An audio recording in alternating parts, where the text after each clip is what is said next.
these two are so alike, you could say they are doppelgangers. I am talking about Batman, the Dark Knight of Gotham City, and Moon Knight, the human vessel of the Egyptian god of vengeance.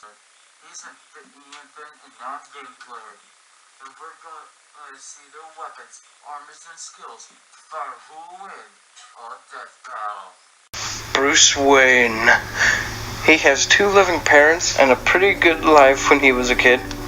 But when he was 10 years old and took a shortcut home after seeing a wonderful film, I think it was Robin Hood, things turned sour for him. A robber came in and shot both his parents, stole what he can, and ran away, leaving poor Bruce on his knees, crying for his parents' murder. After that, he swore revenge on the person that killed his parents and started bulking up. After that, he'd been trained by many awesome martial art teachers. We can't say all of them, but we do know the last one he's been trained by was Ra's al Ghul, the head of the League of Assassins. He was so good at his training that Ra's said he could be the next Ra's al Ghul. He just had to agree to kill his enemies for justice. Bruce knows that this isn't justice, it's just plain revenge. So he ditched the place and started to fight crime. It started good, but the criminals in the city didn't fear him as he thought. So he thought that he should pick a costume that'll show fear in the likes of the criminals.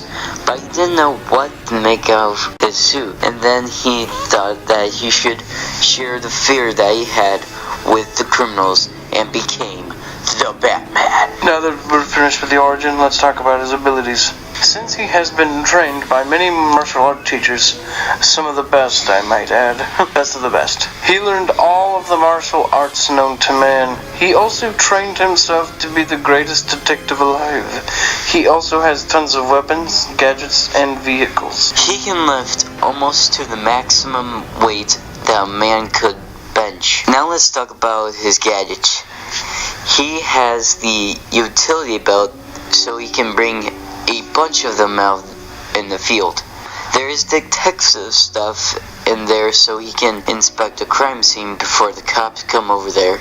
A med kit just in case he needs if he gets an injury, and if injury is too bad for that, he has his butler Alfred for that. And a controller for his vehicles, a bola, a smoke and bang grenades, grappling hook, and batarangs. They seem endless amount in there because of the amount of stuff, but it's still limited. The batarangs go in multiple brands: regular, shocking, blowing stuff up. His suit is bulletproof, and if someone tries to take the suit off, it shocks them. I don't know if it can go into full lockdown, but it can shock people. His mask has a built-in comm link, so he can talk to Alfred, and he has lenses that can give him X-ray vision, heat vision, and has a little thing we like to call bad eyes. The bad eyes help Batman see what people are doing anywhere by using sonar from phones. He can use this through the entire Gotham City, but Alfred has to do that big wide search on the Bat computer in the Batcave. Even though he's still human, he's still tough to beat. I'm not just saying that because he beat the Justice League, but there are times that Bruce and physical and mental wounds coming at him that are so bad he could have gave up being Batman permanently. But you, of all people, should know that nothing will bring out the Batman that easily. From this moment on, none of you are safe. Born in Chicago, Illinois, Marc Spector was the rebellious son of a studious Jewish rabbi whose family had fled Europe in the 1930s to escape the Holocaust. Marc could not understand why his father refused to fight against his people's persecution, and grew disgusted with his pacifistic, peaceful ways. viewing him as a coward. Rejecting his father's faith, Marc started out his heavyweight boxer before eventually joining the U.S. Marines, where he was trained as a commando. Shortly afterwards, his skills led to his recruitment into the Central Intelligence Agency, or also known as CIA, where he worked with William Cross, who later became the villainous Crossfire, and his known brother, Marc Spector. However, Randall betrayed the CIA and was secretly smuggling and selling weapons, and when Mark's lover discovered this and tried to turn him in, he brutally murdered her with a meat cleaver. Okay, his story is way too long, so I'll make it short. He goes through a bunch of secret organizations like the CIA and kicks some serious butt. He then goes to Africa, finds a mercenary and an archaeologist. With their help, he finds the pharaoh's tomb. The mercenary, of course, wanted the gold all to himself, so he killed the archaeologist and started shooting all of the people in public. Marc tried to stop him, but the mercenary shot him and left him for dead in the pharaoh's tomb. He died, but then came back alive because of the moon god Khonshu, who wanted him to be a totally awesome knight of vengeance for him. And by that, he means be an awesome person that seems to be from the League of Assassins. Not mixing from DC people. We got that out of the way. Time for his abilities. Moon Knight gains enhanced strength, endurance, and reflexes at night, reaching his pinnacle during a full moon, and sometimes has prophetic visions. Moon Knight is skilled boxer, commando, martial artist, acrobat, gymnast, and pilot. His multiple identities grant him resistance to some psychic assaults. He also has a great detective mind. He has many gadgets and many vehicles. Where have I heard this before, Gene Player? The only one difference is that he has a replica of Spider-Man's web shooters and Wolverine's retractable claws and Captain America's shield. Moon Knight, Marc Spector, Stephen Grant, and Jake Lockley. 4 different aspects of the same man who once resurrected by Khonshu, the Egyptian lunar god of vengeance and justice, to serve as his avatar.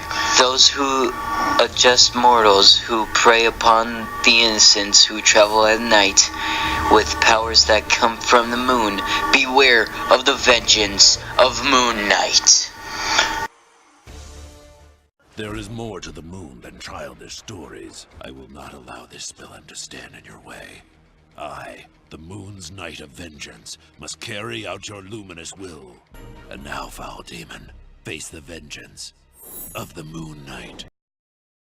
Now for the big reveal of who's really the Knight of the Night. And the word is Moon Knight. And if you guys, if you Batman fans think that Batman wins because he's one of the most awesome heroes on that stinking universe, let's see what we got. This has been tough because they are basically doppelgangers on account of their awesome similar gadgets, combat training, and abilities to beat many of their most powerful enemies and heroes. But Moon Knight has had more combat training since he mastered all martial arts, boxing skills. And his adding gadgets are his replica of Spider-Man's web shooters, Cap's shield, and Wolverine's retractable claws. He also has these awesome powers to help him at night. Sure, Batman did plan to defeat himself, and that will have helped him defeat Moon Knight. but he doesn't know who he is. So he doesn't know his friends, he doesn't have a victim. Plus, the other side of that plan is having justly defeat Batman. But this fight is just between Batman versus Moon Knight. The winner is Moon Knight. I believe you guys saw Infinity doing his victory jazz handstands in the last video. I do that whenever I get excited about stuff. Don't worry about it. Do not let it distract you from the other content in this video. Anywho, at the next death battle, David, Ant-Man takes Goliath in giant proportions. Are the next challengers ready?